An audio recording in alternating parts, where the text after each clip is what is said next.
Aboriginal people, local, regional, national, international. We hope that this conference will be informative, inspiring, and will help all of us stand up and take whatever nonviolent action we can in order to safeguard the planet that sustains all of us. Thank you all very much for taking the time to attend. We hope that you enjoy yourselves this afternoon. Thank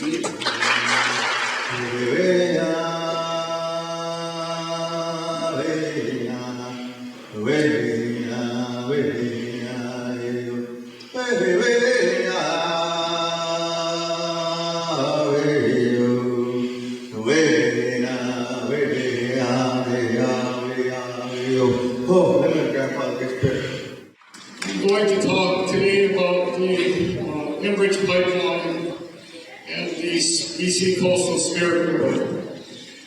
We did a study last year and presented it to the Joint Review Panel on how a tanker spill on the coast, which in our opinion is imminent if the pipeline is built, will destroy a beautiful island of the light air called Gribble Island. This is what the boreal forest, the homeland of the Beaver First Nations and so on looks like. This is actually a protected area.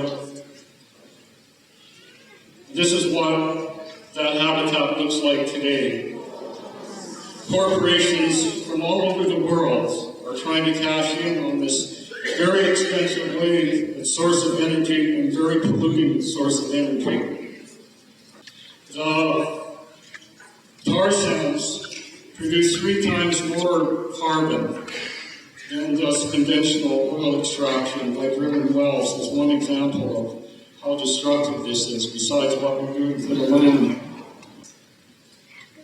Yet it accounts for about half of our oil production today. And because of the huge consumption of fossil fuels, all of us are involved in that, the demand keeps growing internationally. And of course, Canada is one of the wealthiest nations on earth. But how is this going to affect the Spirit River? So, this is the BC coast, and those green red areas in the middle are sort of the main areas we protected for the Spirit River. And the north end is right on the tanker route. One of the things, when you look at Enbridge's environmental impact assessment, which is like a foot high,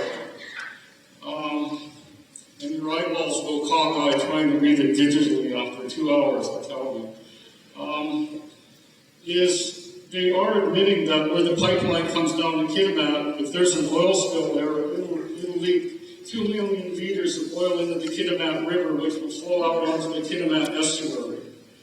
And you hear all these promises of cleanup. Well, what they admit in the report, and these estuaries are the salt marshes at the mouths of the river. They're the most sensitive, fragile, biodiversity areas on the BC coast. You know how they're going to clean it up? They're going to burn it. Burn our estuaries.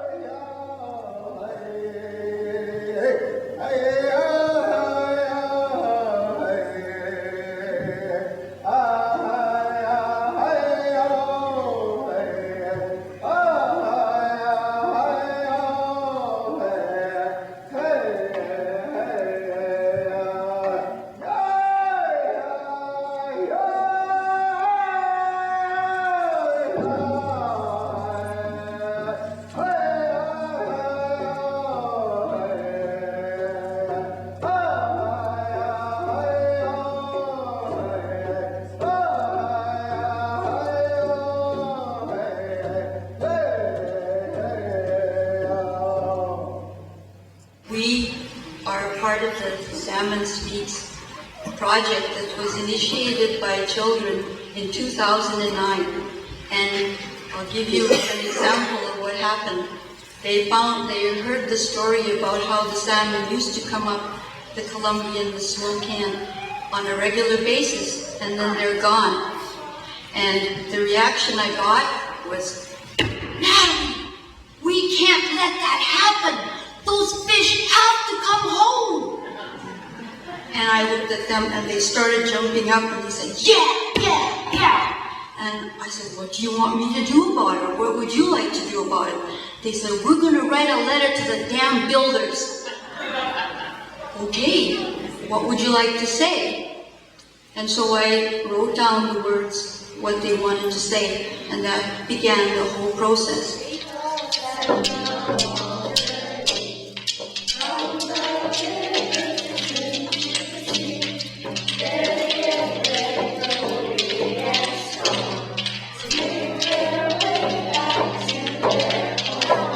Hey Maas, moesmuziek, wakas, anwar.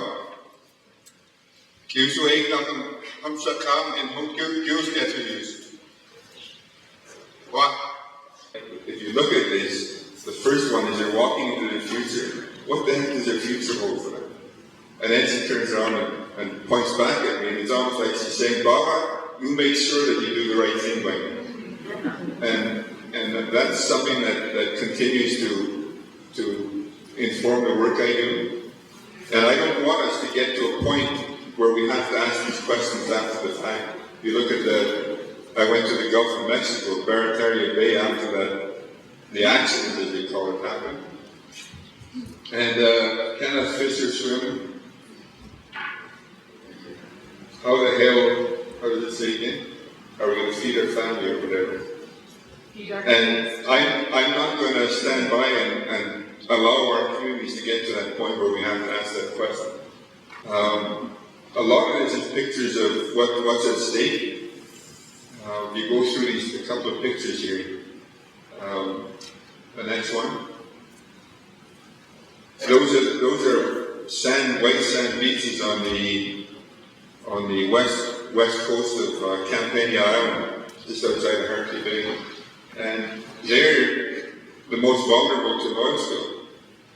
The Coastal First Nations Declaration is the law that I'm going to abide by, which declares that there's no tankers going to be allowed, super tankers, very large crude carriers in my waters.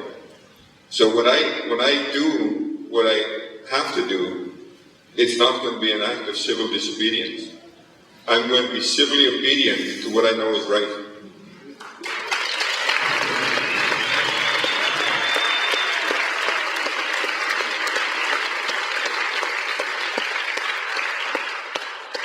And I invite you to consider joining it. That's what I want.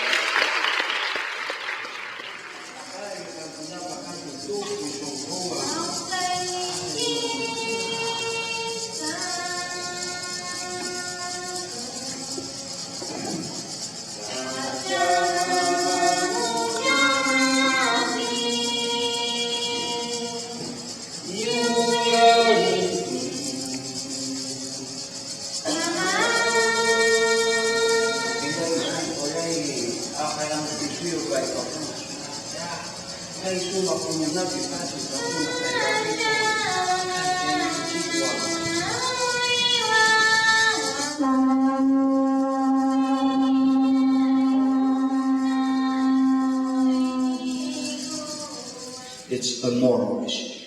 It's the biggest moral issue of our day. Think about it. We are one of the richest countries on the planet. If we, with all that riches, we who have everything, if we can't bring ourselves to leaving the carbon in the ground, who can? I'm green, and I believe that a healthy democracy needs lots of voices. But to stop those pipelines, to change the direction of our economy, our politicians will have to cooperate. We need a one-time, one-election coalition of parties to change our voting system, and we need it now. So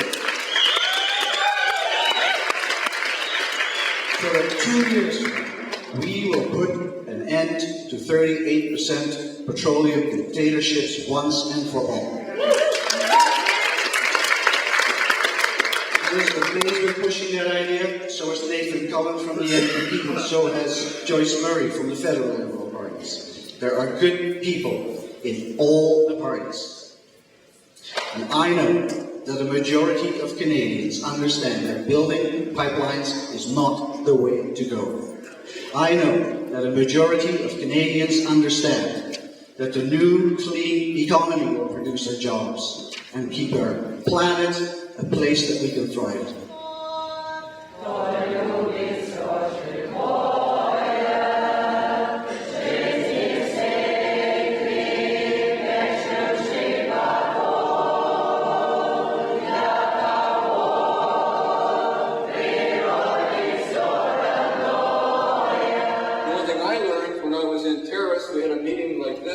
Against the pipeline, I learned that, and this was information brought by the Douglas Channel Watch group of people, that if you have a regular oil spill, such as Exxon Valdez, if you're able to recuperate 30%, that's considered excellent.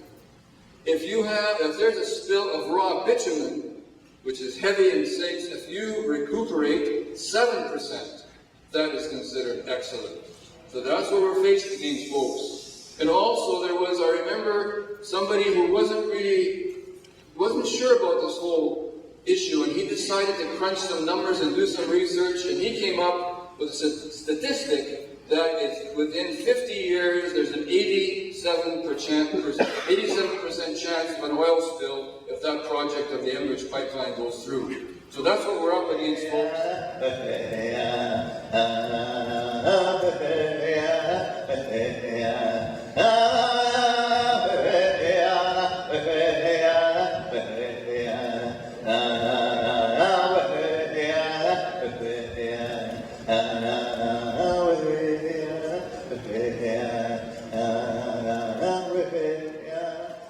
Long before I was Member of Parliament, I was a refinery worker, working at the Shelburne Refinery in Burnaby, British Columbia, one of the refineries that has closed.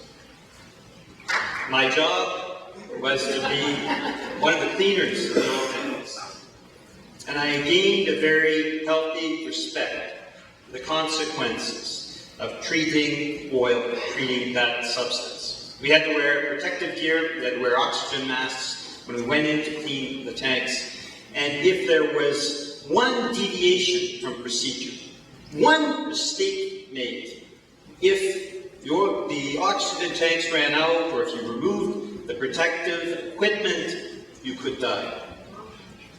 I'd just like to say to Mr. Stephen Harper, Mr. Harper, nature doesn't have protective equipment. Our coast doesn't have protective equipment. Our fish-carrying streams and rivers don't have protective equipment. And that's just one of the reasons why we're saying no to the Northern Gateway Pipeline. A healthy environment leads to a healthy economy. The reality is, when you look at the impact of Northern Gateway, the final result after the construction phase is only 104 full-time on-site jobs. And yet this project threatens the livelihood of thousands of British Columbians that depend on a clean environment, particularly in the fisheries, particularly in tourism. So it just does not make sense from an economic standpoint to ram through the Northern Gateway Pipeline. And when we look at other pipelines, it's the same kind of dynamic. The Keystone Pipeline actually exports, through exporting raw bitumen, according to the Alberta Federation of Labour, an estimated 40,000 value-added jobs. So this idea that somehow it's healthy for the economy, to have tankers on our coast, to look at exporting raw bitumen from every corner of the country, rather than moving and transitioning to a green economy, this pretension of the government that somehow this is for our economic benefit is simply completely false. The reality is, an oil spill, as has been said, on the scale of Exxon Valdez, will cost our economy and our environment billions of dollars in cleanup costs and economic losses. The Enbridge leak that happened in Kalamazoo, the cost has run up to $1 billion. And it's not just the economic costs of projects and spills, it's also the economic consequences of not showing leadership on climate change. From lofty mountain grandeur, and hear the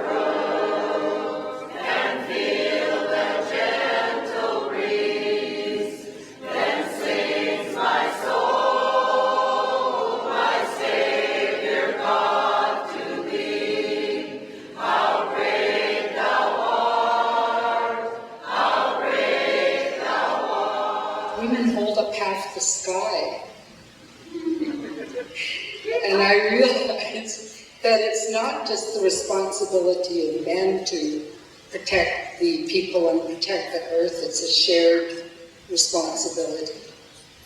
And I can't think of a worse thing happening to an inlet than an oil spill there. We not only have rights, we have responsibilities. And that responsibility doesn't stop at the reserve boundary. It's every one of us has responsibility to look after the land that we all collectively live on.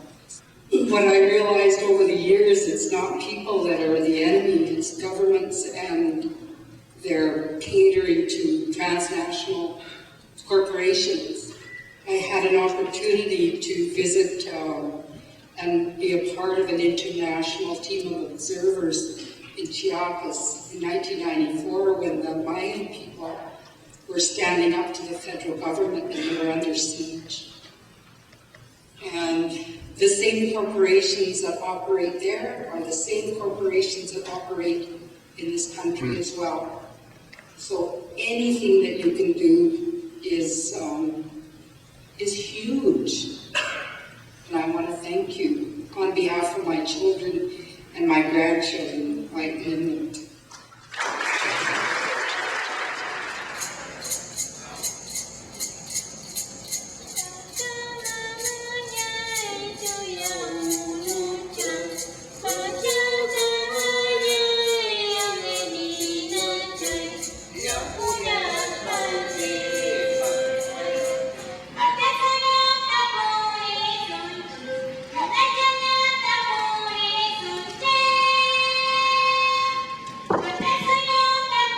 We have an undeniable responsibility to Mother Earth, to the land, and to all of the people.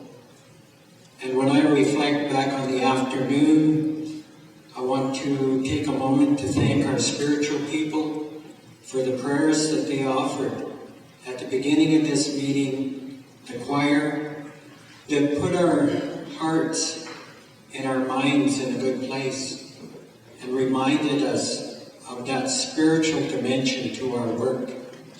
Because at the end of the day, that is the absolute foundation.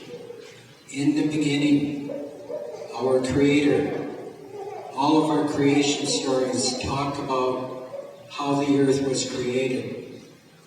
And all of our creation stories, no matter what the origin, talk about the teachings that have been handed down for hundreds of generations, that we have a responsibility to respect, to ensure that that precious gift that's represented by Mother Earth is protected, is defended.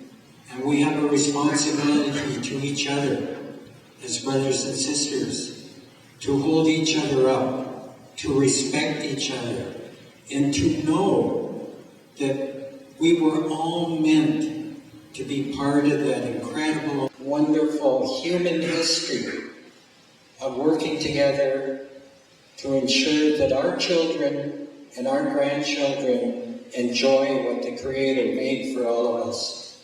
And that's why over the last number of years it's been so inspirational to know that there are so many people that are equally as committed as we are, and that understand that no task is too small. Nothing that we can do to serve the cause is unimportant. And I believe there will be greater challenges.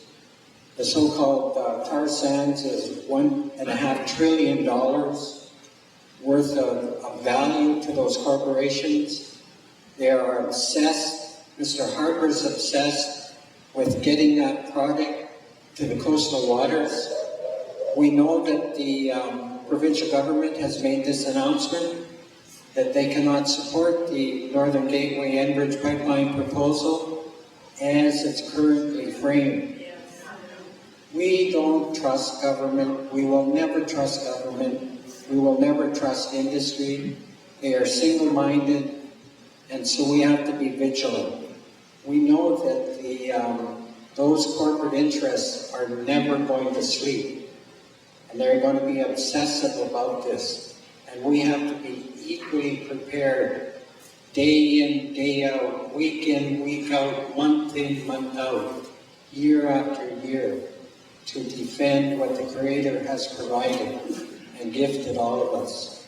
And so, I just want you to know that when I heard about this gathering, I was so proud, I was so pleased, and I was so impressed that there was people over here that were committed and had done such good work to ensure that the public attention is on the catastrophic, devastating effects of an oil spill, which will happen. It absolutely will happen if we allow these projects to go forward. And no one can tell us from government or industry that they won't happen. We know they will. And that's why we have to fight even harder to make sure it doesn't happen on our watch. Our children are watching us, and when it is so gratifying in the marches and rallies to see so many young people that are part of the movement and know what their responsibilities are. And so I'm just so deeply honored to be here. I'm so grateful, and I will go home with the love of my life, knowing that, as Joan said, we're not alone. None of us are alone. We're in this together. Why? Amen.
Please help us let go of our belief in separation.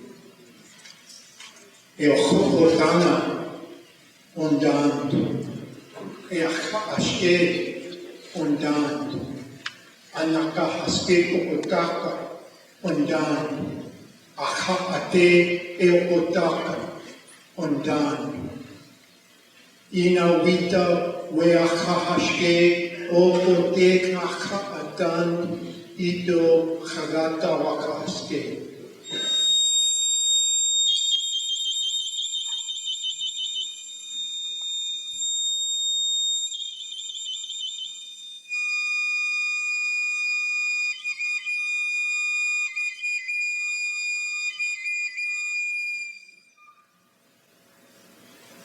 Takwe wiyasu, Mama Yorush.